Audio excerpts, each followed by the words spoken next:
Hello, my friends, and welcome back to my channel. My name is David, and today we're going to begin the library tour of 2023. And after a lot of mulling, I decided I've got my books organized mostly. So I've got them organized how Greg from another bibliophile read showed that his collection was organized. I've got paperbacks, then they go into trade paperbacks, then hardcovers, and then I've got graphic novels at the end. So I'm going to do 10 books at a time. Some of them will be as simple as I'm reading the back and showing them to you. Others will have something that I can talk about as to why they're in my collection, what interests me about them. And this is going to serve doubly as a way of determining which books I want to keep around. Not every book is going to capture my interest, and with a good number of these coming from, previous eBay lots and things like that, the time is right to kind of trim down a little bit of them, rehome some of these books. And what better way than to go through all of them and read what it talks about on the back. And if we get through the entire collection, I'll let you know at the end how many of them I ended up unhauling. Probably won't tell you which ones they are because that'd require a lot more bookkeeping than I'm willing to do. But I can at least keep a tally. So let's go. I've had a really slow reading month. I've not gotten nearly as much reading as I want to. I've finished one book so far. I'm close to finishing a graphic novel, and I'm nowhere near on anything else. So this gives me something that I can talk about. So we're going to start with the book that everything should start with, Beowulf. This is a fantastic book.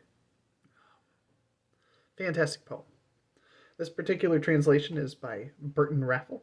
I have not read that, with a afterword by Roberta Frank. Have not read that either. I do like this cover here. It's a Signet classic. And it says here on the back, Beowulf is one of the earliest extant poems in modern European language, composed in England before the Norman conquest. As a social document, this great epic poem is invaluable, reflecting a feudal world of heroes and monsters, blood and victory, life and death. As a work of art, it is unique. Beowulf rings with beauty, power, and artistry that have kept it alive for 1,000 years. The noble simplicity of Beowulf's anonymous Anglo-Saxon singer is recaptured in this vivid translation by Burton Raffel. I'm planning on reading this later this year. I'm due for a Beowulf reread. Tony from An Erudite Adventure has never read Beowulf, so probably try to time it so that we're both reading it in the same month. Probably can convince Liam from Liam's Lyceum to join along, as well as anybody else that might be interested in a very short jaunt through Beowulf later this year. I'm thinking April, May, somewhere in there. Who knows? But I'm always excited to have Beowulf.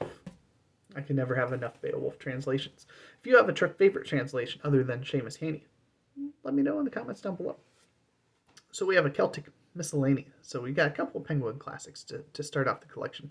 These are ones that have no known author, so that's why they are heading it up.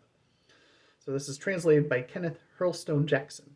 This well-known anthology of Irish, Scottish, Gaelic, Manx, Welsh, Cornish, and Breton literature, now thoroughly revised for the Penguin Classics, is more representative than most collections because it draws on the prose as well as the poetry of the Celtic languages.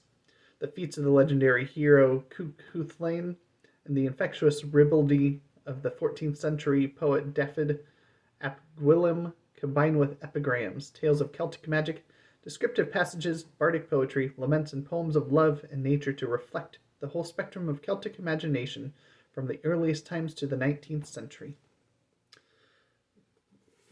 Time period definitely is interesting. It's going to have some in there. So let's, oh my, so we got a ton.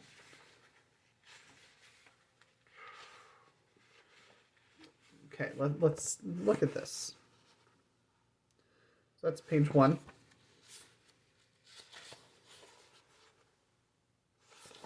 So this is table of contents here.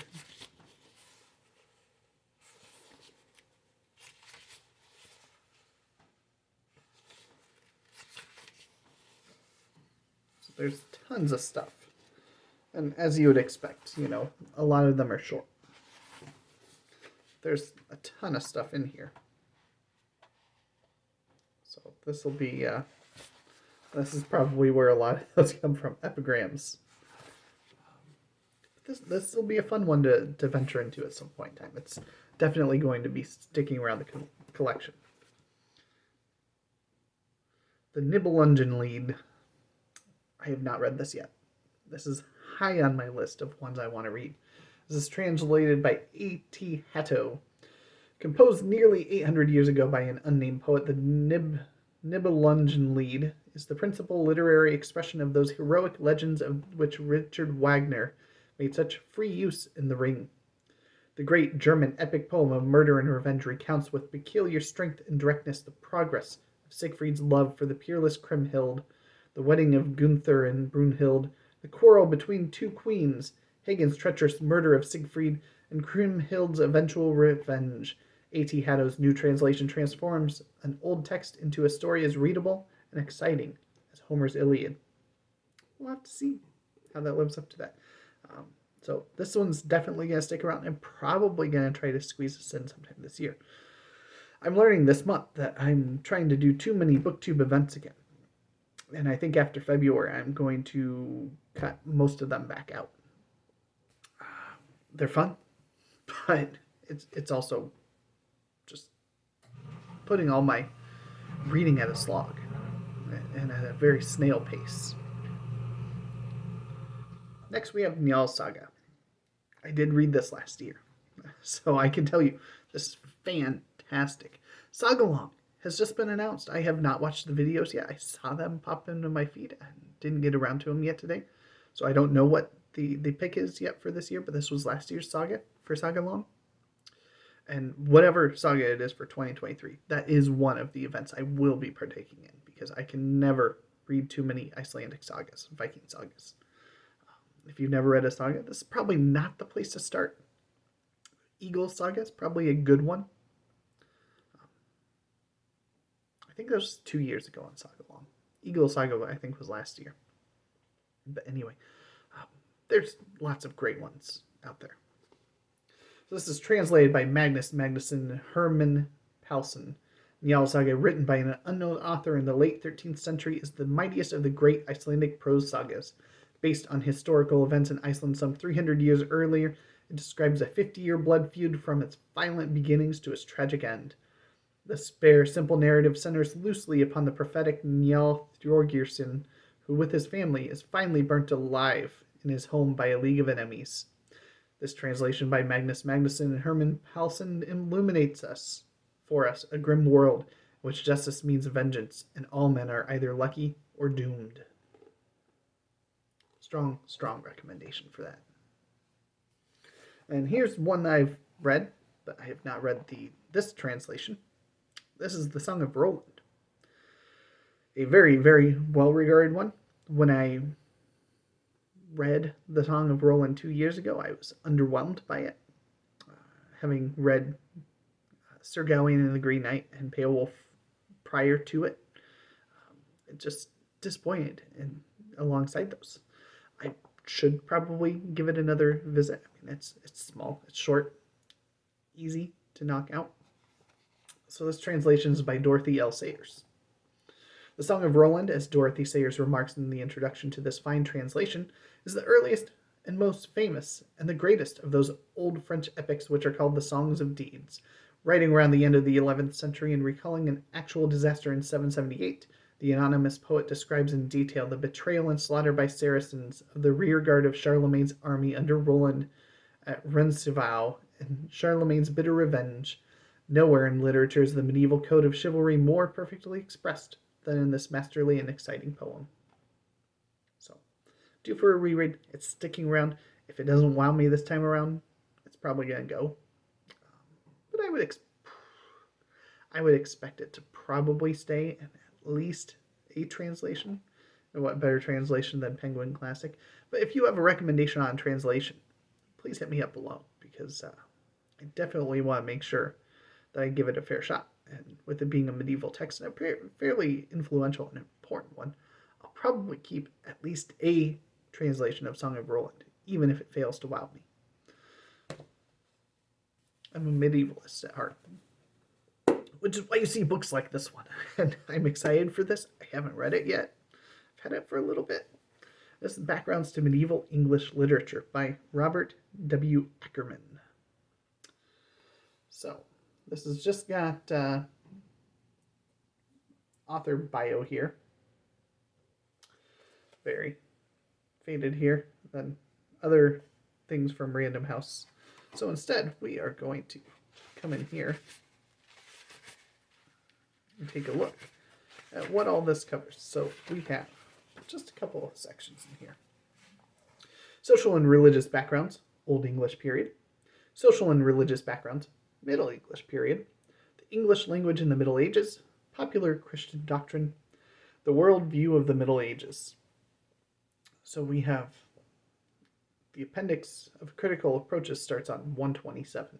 So this is a very short volume. So it goes to, so this is the text, this is the extras at the back. So this should be a pretty quick and easy read. I need to get back to Chaucer and his contemporaries, which I was reading earlier this year. February is just throwing everything out the window. It's been good stuff that I've been reading, but it's just thrown everything out the window.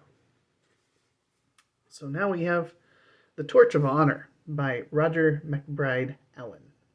So it's a vanished ship, a sudden siege, and the only way out was to fight. So 1 man, 1 woman, and 1 ship were all that stood between Newfoundland and the conquest. It has an afterword on Space Fighters by G. Harry Stein. So, if you have thoughts on this one, let me know. I'm kind of lukewarm based on what I see here. I mean, it's not that long. It's 335 pages. So, I mean, it'd be, if it's good, I want to make sure I keep it.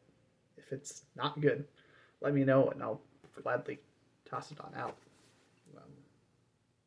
I haven't read anything by this author, so I don't know if the author is good. But I'm willing to go either way on that one. So now we finish with 3 Poul Andersons. I've not read anything Poul Anderson yet. I need to fix that.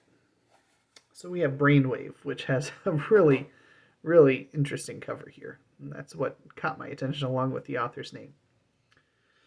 So it says here, what happens when the Earth suddenly leaves a segment of space that has had the properties of an intelligence inhibitor? Almost overnight, the IQ of every living creature is trebled. What are the inevitable consequences of such instant genius? What would become of the economy? What would a farmer do when his intelligent sheep are hunted by wolves of genius? But the biggest problem is the ultimate one. In a world without problems, where all the questions that have plagued mankind throughout history are solved. What is man to do with his time? That sounds interesting. And he explores all of that in 164 pages. Very, very thin book. I imagine it's going to be a very fast read, and probably a good place to start with Poul Anderson. Although this may be an equally good one. So we have Poul Anderson, Traitor to the Stars. So this is the first book in the future history of the Palaeotechnic League. So, first book in a series, that's good. I mean, this is not a very unloved copy here. So this says and reiterates the first book in Poul Anderson's great future history. As humanity begins to expand into the galaxy, great pioneers lead. Nicholas Van Ridgen, the trader owner of the Solar Spice and Liquors Company, capitalist, free spirit manager, the man who counts. Traitor to the Stars. The Voyages of Van Ridgen, pioneer in alien worlds, explorer of the spaceways. So here we go. Again, I mean, 159 pages. These are short works. I should be able to knock them out in a weekend. Not this month. I haven't been able to have reading weekends like that at all. And then this one is going to be a tour double. So there's nothing to read. I guess there is on the inside. So we have Poul Anderson, No Truce with Kings. It's a Hugo Award winner. Hold it or I'll shoot. Spayer's cry was ignored. Mackenzie couldn't bring himself to fire on unarmed men. He gave the youngster before him the pistol barrel in his teeth. Bloody faced, the Esper lurched back. Mackenzie stiff-armed the one coming in from the left. The third tried to fill the doorway. Mackenzie put a foot behind his ankles and pushed. As he went down, Mackenzie kicked him in the temple, hard enough to stun, and jumped over him. The fourth was on his back. Mackenzie writhed about to face the man. Those arms that hugged him, pinioning his gun, were bear strong. Mackenzie put the butt of his free left hand under the fellow's nose and pushed. The acolyte let go. Mackenzie gave him a knee in the stomach, whirled, and ran. There was not much further commotion behind him. He looked out into the open entrance, onto the square. Sunlight hurt his eyes. His breath came in painful gulps. There was a stitch in his side. Yeah, he was getting old. On the back here, we have Fritz Leiber, Ship of Shadows. This is also a Hugo Award winner. Seems like a really good one to pick up soon. Respectful greetings, sir, the cat hissed. Name is Kim. Doc answered. The same to you, sir. May mice be ever abundant. He softly stroked the cat, beginning with Kim's chin and chest. The dreaminess returned to his voice. In the old days, all cats talked, not just a few sports. The entire feline tribe, and many dogs, too. Pardon me, Kim. While as for dolphins, whales, and apes, Spar said eagerly, answer me one question, Doc. If your pills give happiness without hangover, why do you always drink moon brew yourself and sometimes spike it with moon mist? Because for me, Doc began, and then broke it off with a grin. You've trapped me, Spar. I never thought if you used your mind. Very well. On your own mind be it. From under Spar's chin, Kim hissed very softly, but urgently, Stop, silence, on your life. Spar was getting used to Kim's melodrama. So, Ship of Shadows, No Truce with Kings. So there you go. There's the first 10 books in the tour. Don't know how often I'll make these, but when I don't know what else to make and want to talk to my booktube friends, this is what I'll do. I'll start just going through the catalog here. We've got Isaac Asimov. Probably going to dominate most of the next 10. So that's something to look forward to there. Because, of course, we have to have Isaac Asimov. And of these, I don't... There's one that's the maybe. But other than that, I don't think there's any question that the other 9 are at least going to stick around for a read.